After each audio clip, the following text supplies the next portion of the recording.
함께 예배드리시는 사랑하는 성도님들의 삶을 통하여 하나님의 뜻이 지금 이곳에 이루어지고 있습니다. 하나님의 거룩하고 위대한 뜻이 여러분 각자 개인의 삶을 통하여서 하나님의 그 역사가 흘러가고 있습니다. 여러분의 삶의 자리에 모든 순간마다 하나님의 놀라운 은혜가 흘러가고 있음을 우리는 믿습니다. 그래서 개인의 작은 조각조각의 퍼즐들이 모여 하나님의 거대한 위대한 역사를 이루기에 지금 나는 내가 이루고 있는 하나님의 뜻이 무엇인지를 잘 모르나 이후에 그날에 하나님이 얼마나 위대한 역사를 이루신가를 우리는 분명히 깨닫게 될 줄로 믿습니다. 여러분 여기까지 오느라 수고 많으셨습니다. 잘 하셨고 잘 하고 계십니다. 앞으로도 잘 하실 것입니다. 주님의 은혜를 사모하고 위탁하는 삶 되기를 주님의 이름으로 축복합니다.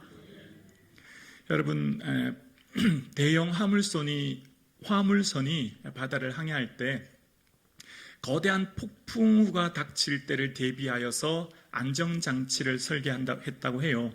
그러니까 이 많은 화물을 싣고 가는 이 화물선에 폭풍을 대비해서 설계된 퓨즈 구조라고 하는 설계된 약점이라고 표현하던데요. 의도적으로 약한 부분을 설계해 놓는다라고 이야기합니다. 예를 들면 화물의 고정장치, 갑판의 구조물, 컨테이너 레싱 같은 부분을 의도적으로 약하게 설계한다고 합니다. 그래서 폭풍과 같은 거대한 극한의 상황이 닥치면 그 힘에 의해 한계치가 넘어갈 때 이 화물의 고정장치 같은 부분이 약하게 돼서 화물이 일부가 떨어져 나가게 한다는 겁니다. 그렇게 해서 비록 작은 일부의 화물을 손실하지만 배가 전복되거나 침몰되는 것을 방지해서 선원의 생명을 구하고 더 많은 화물의 안전을 확보한다라고 이야기합니다. 그러니까 마치 이런 거죠. 우리 몸에 어떤 암덩어리가 생기면 암덩어리 주변을 외과적 수술을 통해서 도려내듯 그래서 그 생명을 살리듯 말입니다. 이런 것을 이제 어떤 전기의 퓨즈처럼 한 구조의 일부 구간을 약하게 만들고 희생해서 더 큰 피해를 미연에 방지한다라는 겁니다. 오늘 본문에 등장하는 내용은 엘리 제사장의 가문에 대한 이야기예요. 아들들의 행실이 나쁨으로 하나님의 심판에 대한 이야기입니다. 어쩌면 참 마음이 아프고 힘들지만 하나님은 더 많은 죄가 이스라엘에 오염되지 않도록 이스라엘 전체가 멸망하지 않도록 하시는 하나님의 선제 존치라고 하는 것을 생각해 보게 됩니다. 또한 이 본문을 통해서 보면서 오늘 함께 예배드리시는 여러분의 삶에 여러분을 고통스럽게 하는 과거, 여러분을 아프게 하는 사건, 여러분을 눈물겹게 하는 관계가 무엇입니까? 혹 우리의 삶 가운데 그것 때문에 내 인생이 함몰되어 헤어져 나오지 못하는 아픔 가운데 여러분을 붙들고 있는 것이 무엇입니까? 여러분의 말씀을 통해 그것을 새롭게 해석하는 눈이 열릴 수 있기를 주의 이름으로 축원합니다. 하나님께서 우리의 삶을 과정으로 오늘을 살게 하시고 그 하나하나의 사건을 통해 버릴 것 없는 인생이 되게 하심으로 모든 것이 선용되어 일하실 하나님을 기대하는 이 시간 되기를 주님의 이름으로 축원합니다. 영적 암흑기인 사사시대, 영적 악순환의 고리가 끊임없이 반복되어 그들을 괴롭힘과 공허의 어둠의 시간을 보내고 있는 이들에게 각자 모든 사람들이 자신들의 생각, 자신들의 뜻, 자신들의 소견대로 살고 있습니다. 왜일까요? 왜 그들은 자신들의 생각대로 삶으로 이 어둠의 시간을, 그래서 그 공허와 탄식의 시간을 보내고 있을까요? 사사시대의 원인은 말씀의 부재입니다. 말씀이 사라지면 방황이 시작됩니다. 말씀이 사라지면 혼돈이 시작되는 거예요. 그래서 오늘 본문 1절을 이렇게 말하고 있죠. 오늘 본문 3장 1절입니다. 우리 함께 고백하실까요? 아이 사무엘이 엘리 앞에서 여호와를 섬길 때에는 여호와의 말씀이 희귀하여 이상이 흔히 보이지 않았더라. 아멘. 말씀이 희귀하다라고 하는 것, 희귀하다라는 것은 드물어서 매우 귀하다는 거예요. 말씀이 들리지 않는, 말씀이 없어서 말씀이 귀한 시대가 되었고 그리고 이상이 보이지 않는다라고 이야기합니다. 이상이라고 하는 히브리어 하조는 선지자가 미래에 있어질 일들을 미리 보여주는 하나님의 계시의 사건인데요. 그 이상조차 보이지 않는 시대라는 거예요. 그래서 저는 오늘 이 본문의 말씀을 이렇게 생각해 봅니다. 말씀이 희귀하고 이상이 보이지 않는 이유는 하나님의 말씀을 듣고 이상을 보는 선지자가 없었기 때문이라고 생각해요. 그러니까 메시지의 부재는 메신저의 부재인 거죠. 메시지를 들을 수 있는 사람이 없었기에, 하나님의 말씀과 그 음성을 들을 수 있는 사람, 볼 수 있는 사람이 없었기에, 참 선지자와 예언자가 없었기에 이런 시대가 시작되었다 생각합니다. 그러니까 양식이 없어 주림이, 물이 없어 가람이 아니라 여호와의 말씀이 없어 기갈인 시대를 살고 있는 이유는 말씀을 듣지 못하는 시대인 거예요. 어쩌면 오늘 이 시대가 이런 시대 아닐까요? 말씀의 홍수를 살고 있습니다. 그런데 사람들은 영적 갈급과 기근을 만났습니다. 왜일까요? 말씀을 듣지 못하는 것이죠. 오늘 예배드리시는 성도님들의 삶에 성령께서 말씀하시는 세미한 음성이 들리는 은혜가 있기를 주님의 이름으로 소원합니다. 말씀을 전하는 목사 또한 말씀을 통해서 개인의 철학이나 신념을 전하는 것이 아니라 말씀이 의도하는 것이 무엇인가를 잘 이해하여 하나님의 마음을 전할 수 있는 목사가 되기를 기도해 주시면 감사하겠습니다. 오늘 함께 예배드리시는 사랑하는 성도님, 오늘 이 시대의 방황과 공허와 혼돈의 원인은 말씀의 부재라 성경은 이야기합니다. 여러분, 말씀이 여러분을 붙들 것입니다. 말씀이 여러분의 인생을 새롭게 합니다. 말씀을 통해 새로운 비전과 꿈을 발견하는 이 시간 되기를 주님의 이름으로 축원합니다. 여러분, 우리의 삶 가운데 내 의지와 상관없는 현실을 마주한 채 살고 있는 성도님들은 계시지 않은지요? 가정, 외모, 건강과 같은 내가 전혀 의지적으로 선택하거나 내 의도와는 상관없이 마주하고 있는 현실 가운데 이 예배를 드리고 있는 성도님은 계시지 않은지요? 오늘 본문에 어쩌면 사무엘의 삶을 생각해 봅니다. 그는 어려서부터 자신의 의도와는 전혀 상관없는 삶을 살아가고 있습니다. 젖된 후 나시든으로서 성전에서 살아가는 사무엘은 부모로부터 결정된 삶, 부모로부터 이미 모든 것이 결정되어서 살아가는 현실을 마주하고 있음을 보게 됩니다. 얼마나 힘들고 어려웠을까를 생각해 봅니다. 오늘 함께 예배드리시는 저와 여러분의 삶에 우리의 삶에 의도하지 않은 이러한 일들과 어려움을 통하여서 이 본문이 의도하는 것을 무엇인가를 깨달아 알아 이 말씀이 나의 말씀 되기를 원합니다. 여러분, 내 의지와 상관없이 이루어진 현실은 그것이 바로 사명의 자리입니다. 내가 선택하고 결정하지 않은 현실을 마주하고 계십니까? 하나님, 저 왜 이런 곳에 살게 하십니까? 왜 이곳에 보내셨습니까? 내가 왜 이런 곳에 처해 있어야 합니까? 라고 하는 의문이 들지 않았습니까? 여러분, 하나님께서 여러분을 그곳에 사명자로 세우시고 여러분을 통하여 하나님의 위대한 역사를 흘러가게 하시는 것입니다. 고향 라마를 떠나 홀로 실로에 떨어진 사무엘의 시간, 얼마나 힘들고 어려웠을까를 생각해 봅니다. 자기 아래로 5명의 동생들을 생각할 때 왜 나만 홀로 이곳에서 이렇게 힘들게 살아야 할까 생각하며 사무엘의 마음이 얼마나 외롭고 고독했을까를 생각합니다. 사명은 고독을 잉태합니다. 고독과 외로움을 통하여서 하나님의 사람을 훈련시키세요. 여러분, 말씀을 보면 모세, 다윗, 그리고 수많은 믿음의 선배들의 삶의 공통점은 그 고독함을 통하여서 훈련시키는 하나님의 손길을 바라봅니다. 왜일까요? 사명이 그만큼 중하고 그 사명의 무게가 무겁기 때문입니다. 사명의 그 중압감이 크기에 견뎌내도록 훈련시키고 계신 것을 보게 됩니다. 여러분, 우리가 말씀을 읽다 보면 말씀이 새롭게 느껴질 때가 있어요. 그러니까 성경 말씀은 늘 동일하잖아요. 그런데 어제 읽었던 말씀, 한 달 전 읽었던, 1년 전 읽었던 말씀과 지금 읽은 말씀이 다르게 경험되어지고 발견되고 깨달을 때가 있지 않습니까? 저도 이 말씀을 전하면서 오랜 시간 말씀을 전했는데요. 20대, 30대, 40대 그리고 지금처럼 50대 말씀을 전하는데 예전 설교 보면요. 너무 유치해서 읽을 수가 없습니다. 예전 설교 보면 너무 수진이 이런 설교를 성도님이 어떻게 들었는가 이런 생각이 들어요. 왜일까요? 제가 그만큼 성장했다는 거죠.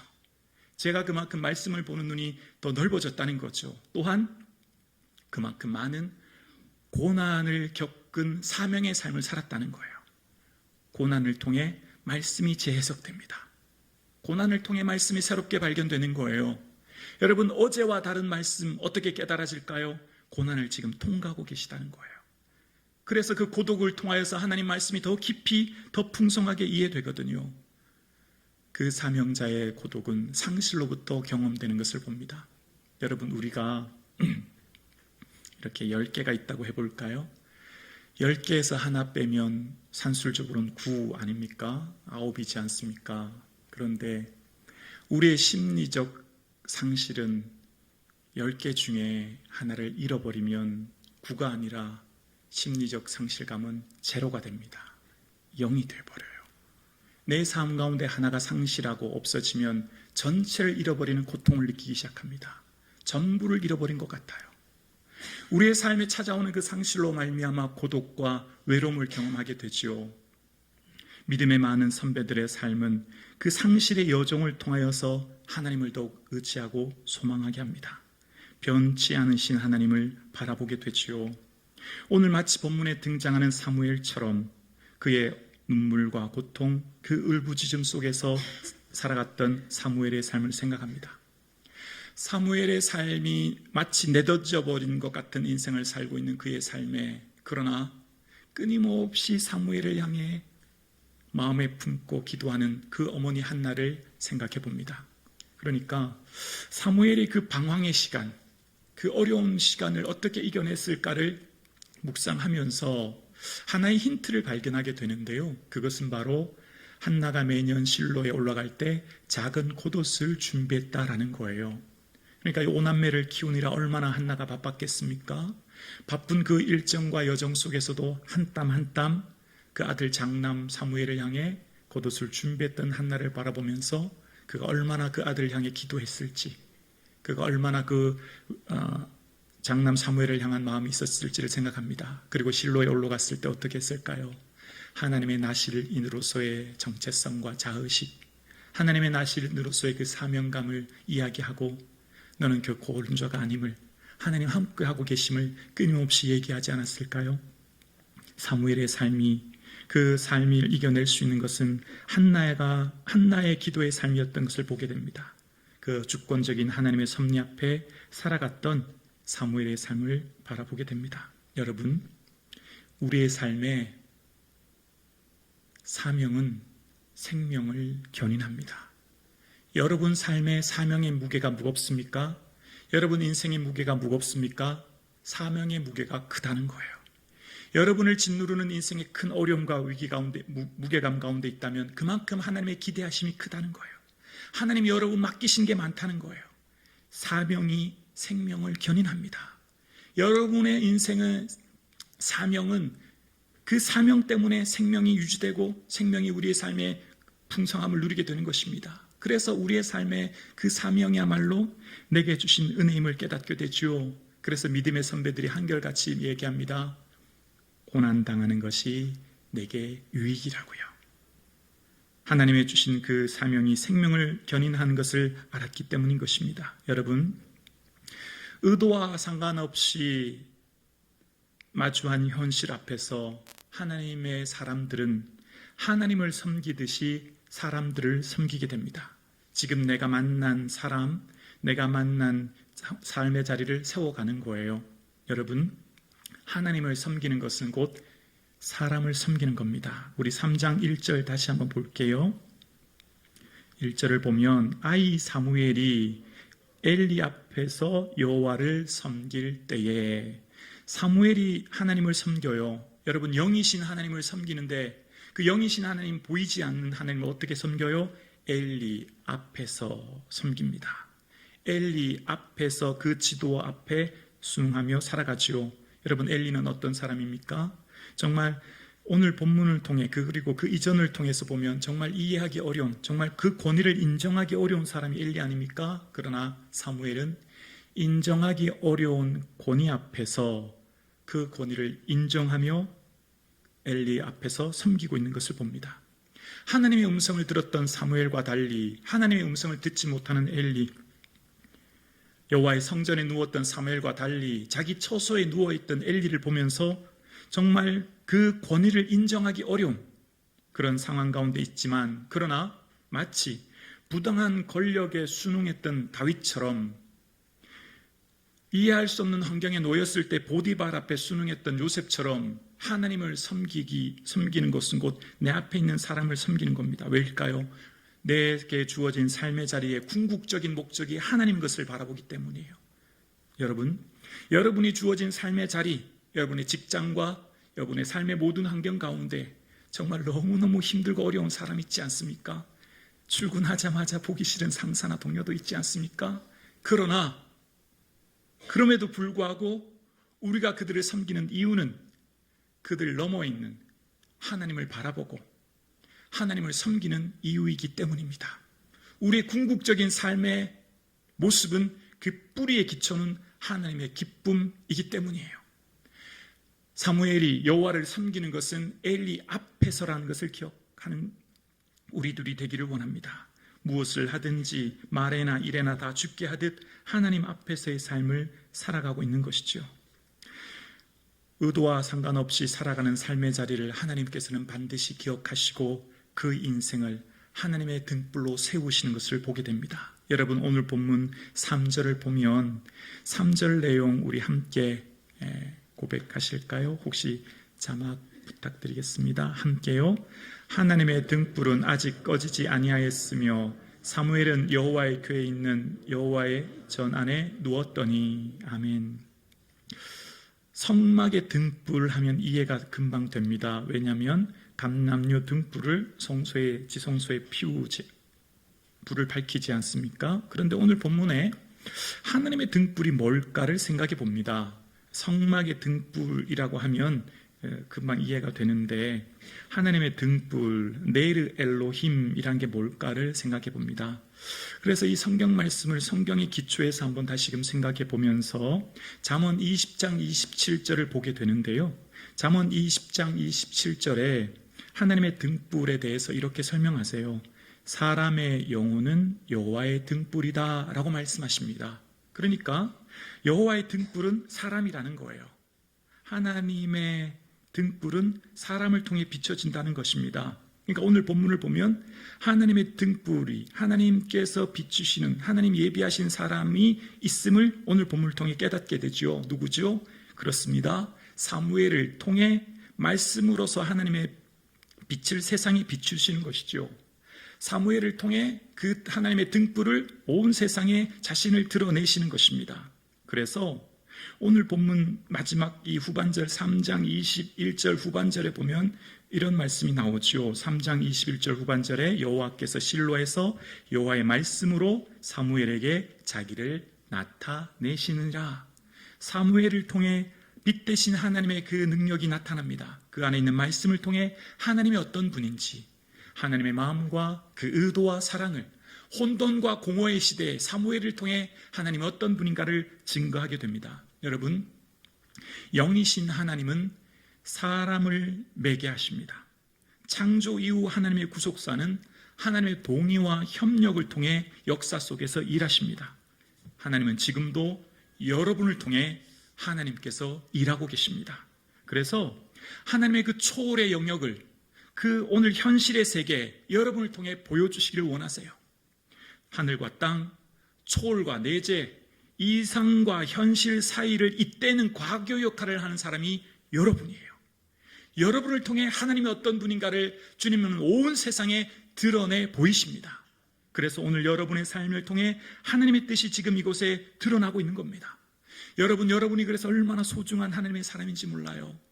여러분은 하나님의 헵시바이십니다. 하나님의 기쁨이십니다. 하나님의 자랑이십니다. 여러분의 삶이 얼마나 존귀한 하나님의 사람인지 몰라요. 스스로를 과소평가하지 마세요. 하나님이 여러분을 얼마나 사랑하신가를 깨닫는 이 주일 아침 되기를 소원합니다. 그렇습니다. 하나님께서는 하나님의 사람을 내 의도와 상관없는 삶의 자리에 보내시고 살게 하십니다. 그러나 그 삶의 자리가 우리의 삶에 보기에는 쓸모없는 허무의 시간 같지만 그 시간은 하나님의 준비하는 과정의 시간이었고, 그래서 오늘 본문 3장 7절을 보면 오늘 본문 3장 7절 말씀에 이렇게 말씀하십니다. 사무엘이 아직 여호와를 알지 못하고 여호와의 말씀도 아직 그에게 나타나지 아니한 때라. 여러분, 어쩌면 우리는 지금 아직이라고 하는 시간을 살고 있어요. 시작과 마침의 시간. 하나님께서는 결국 이루실 것을 바라보지만 아직은 그 완성이 이루어지지 않은 현실의 삶을 저와 여러분이 이곳에서 살고 있어요. 그래서 아직을 살고 있는 저와 여러분은 현재의 내 삶이 정지하여 멈춰진 것 같고, 무와 같은 없어진 것 같은 인생, 소멸과 같은 사라진 것 같은 인생, 무의미와 공허와 같은 시간을 보내고 있을지는 모르나, 그러나 그것은 아직의 과정을 통해 낳는 고난의 문제입니다. 여러분, 우리는 지금 아직의 삶을 살고 있어요. 그래서 하나님의 능력을, 하나님의 응답을, 하나님의 역사를 지금은 비록 보지 못하지만 지금은 아직의 과정을 우리가 살고 있습니다. 아직 여호와의 말씀이 우리를 통해 나타나지 않았고, 아직 하나님의 응답이 나타나지 않았고, 아직 하나님의 영광이 나타나지 않았으나 우리는 포기하지 않을 것입니다. 선을 행하되 낙심하지 말지니 때가 이름에 거둘날을 우리는 바라봅니다. 그래서 오늘 예배하는 사랑하는 성도님, 우리는 지금 아직의 때를 살고 있어요. 기억하십시오. 이 아직의 때는 허무와 소멸과 무의미의 시간이 아닌 하나님의 진행의 시간입니다. 하나님이 일하고 있는 시간입니다. 하나님이 역사하고 있는 시간입니다. 하나님께서 사무엘에게 아직 하나님을 나타내지 않으셨으나 그것은 과정이었음을 본문이 이야기하고 있습니다. 함께 예배드리시는 사랑하는 성도님, 기도를 포기하지 마십시오. 반드시 응답해 주실 것입니다. 소망을 포기하지 마십시오. 하나님을 향한 거대한 꿈과 비전을 포기하지 마십시오. 다시금 기도의 등불을 들고 다시금 거룩한 비전을 세우는 우리 온 성북중앙 공동체 되기를 주의 이름으로 축원합니다. 그렇습니다. 우리의 삶에 어떠한 어려움과 고난이 있을지라도 인내를 온전히 이루라. 이는 온전하여 구비하여 조금도 부족함이 없게 하리라 말씀을 의지하여 내 삶 가운데 더 풍성하게 채울 하나님의 은혜를 기억하는 이 아침 되기를 주의 이름으로 축원합니다. 저와 여러분에게 주신 하나님의 놀라운 계시와 능력은 지금 여기에 현재의 삶을 충실하게 살기 위해 주신 은혜입니다. 오늘 본문 3장 15절에 사무엘은 하나님의 음성을 듣습니다. 하나님의 놀라운 계시의 말씀을 듣게 돼요. 그리고 그 마지막 반응이 15절 이렇게 나오죠. 사무엘이 아침까지 누웠다가 여호와의 집의 문을 열었으나. 여러분, 엄청난 사명의 중압감 속에 그는 아침까지 아마 밤잠을 이루지 못했을 거예요. 여러분, 지금 사무엘이 아침까지 누워있다라고 이야기합니다. 지금 어디 누워있는지 아세요? 여호와의 성전이 아니에요. 여러분, 성경 9절에 보면 자기 처소라고 나옵니다. 그러니까 조금 전까지는 여호와의 전에 있다가 하나님의 음성을 듣고 엘리에게 갔더니 엘리가 주여 말씀하여 주옵소서 종이 듣겠나이다 기다려라 라고 했더니 사무엘이 어디 갔냐면 자기 집으로 가요. 그리고 자기 처소에 간 거죠. 그리고 하나님의 음성을 듣고 그 말씀을 깨닫게 돼요. 여러분 생각해 보세요. 여러분이 만약 하나님의 놀라운 계시의 말씀을 들었다면 여러분 아마 참지 못하고 당장 누군가에게 달려가거나 전화하거나 이야기하지 않겠습니까? 계시는 현재를 살게 하는 거예요. 계시는 현재의 삶을 충실하게 하는 거예요. 그는 기다려요. 언제까지요? 아침이 될 때까지. 그리고 어떻게 하지요? 다시금 주어진 평범한 일상을 살아가요. 자기 집에서 다시 성전으로 갑니다. 평소 하던 것처럼 성전 문을 열어요. 하나님의 능력과 역사는 지금 여기에 현재의 삶을 살게 합니다. 이단의 특징이 뭐죠? 이곳으로 오라는 거예요. 여기 와야 구원받는다고, 여기 와야 진리의 말씀 듣는다고, 전재산 팔아서 다 오라고. 다 이단이죠. 아니요. 하나님 말씀은 그곳에서 당신 있는 삶의 자리를 세워가라고, 당신이 발 디디고 있는 그곳을 하나님 나라로 세워가라고. 그것이 하나님의 뜻입니다. 하나님은 하나님의 계시와 능력을 보여준 사무엘이 그 아침까지 기다림으로 주어진 평범한 주어진 삶을 똑같이 살아내는 거예요.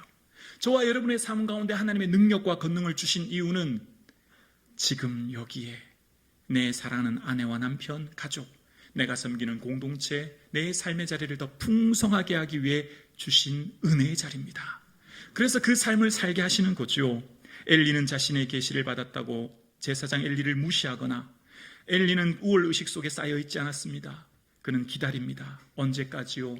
질문받는 인생으로 다시금 질문받기까지 기다리는 거예요. 그리고 비로소 엘리가 청하여 어떤 음성을 들었는지 묻게 되죠. 하나님의 사람은 질문받는 인생이 됩니다. 하나님의 사람은 하나님이 높이십니다. 내가 높아지려고 하지 않아요. 내가 애쓰지 않아요. 하나님이 능하신 때 높이시는 겁니다. 하나님이 말씀을 임하시고 하나님의 말씀과 함께 하심에 그 말이 하나도 땅에 떨어지지 않게 하셨고, 단에서 부엘세바, 우리로 말하면 백두에서 한라까지 온 이스라엘이 사무엘 하면 하나님의 선지자라고 고백하게 되었다는 거예요. 내가 원치 않은 삶의 자리를 충실히 살아갔던 그를 하나님은 이스라엘의 등불로 세워주셨고, 온 백성을 통해 그의 말이 곧 하나님의 말씀인 것을 보게 된 겁니다. 하나님의 사람들은 내가 애써 나를 높이거나 내가 애써 내 삶을 채우려 하는 삶이 아니라 하나님의 때를 기다리는 삶을 사는 것입니다. 그래서 삶의 자리를 회피하거나 외면하지 않고 응시하고 직면합니다. 주어진 현실을 도피하지 않습니다. 주어진 현실의 삶을 직시하고 그것을 회피할 것을 기도하기보다는 그것을 넘어설 은혜를 구하게 됩니다. 하나님의 사람의 특징입니다. 지금 주께서 나를 이곳에 보내셨다면, 그 일을 마주하게 하셨다면 분명히 하나님이 계획하신 것이 있을 것을 믿고 이길 힘을 구하는 것입니다. 마치 모세를 부르시고 방황하던 미디안에서 다시금 애굽으로 보냈던 것처럼, 예루살렘을 피하여 도망하던 엠마오 제자들이 주님을 만나 다시금 예루살렘으로 돌아갔던 것처럼, 하나님께서는 하나님의 사명자를 다시금 그 세상 속으로, 다시금 그 악한 세상 속에 보내어 그들에게 소망과 위로를 선포하게 하신 것, 그것이 하나님이 이 시대에 원하시는 하나님의 마음이요 뜻입니다. 더 나은 자리, 더 좋은 자리가 아닌 그 삶의 자리를 바꿔주는 삶을 살아가게 되는 것이죠. 그래서 오늘 예배하시는 사랑하는 성도님, 오늘 저와 여러분의 삶에 그 하나님의 때를 인내하며 기다릴 수 있기를 주의 이름으로 축원합니다. 사무엘 상하에 나타난 하나님의 특징은 역전의 하나님이십니다. 사무엘 상하에 나타나시는 하나님은 가난한 자를 진토에서 일으키고 빈궁한 자를 거름 무더기에서 드시는 역전의 하나님이에요. 한나와 브닌나, 엘리와 사무엘, 다윗과 골리앗을 통해 끊임없이 하나님이 어떻게 역전하시는지 그 하나님의 주권을 보여주십니다. 오늘 이 땅 대한민국과 온 세계 열방, 피로값 주신 몸된 교회, 함께 예배드리시는 사랑하는 성도님들은 하나님께서 통치하고 계십니다. 하나님의 놀라운 계획과 그 꿈속에 여러분의 삶을 인도하고 계십니다. 그 하나님의 주권과 그 하나님의 능력과 그 하나님의 은혜를 바라보고 소망하는 이 아침 되기를 주님의 이름으로 축원합니다. 그럴 때 우리는 기다릴 수 있고, 그럴 때 우리는 내가 마주하는 현실을 은혜 가운데 살게 하며 내가 원치 않고 의도하지 않았던 삶의 자리를 굳건하게 세워갈 것입니다. 오늘 함께 예배드리신 저와 여러분이 이러한 삶 사실 수 있기를 주님의 이름으로 축원합니다.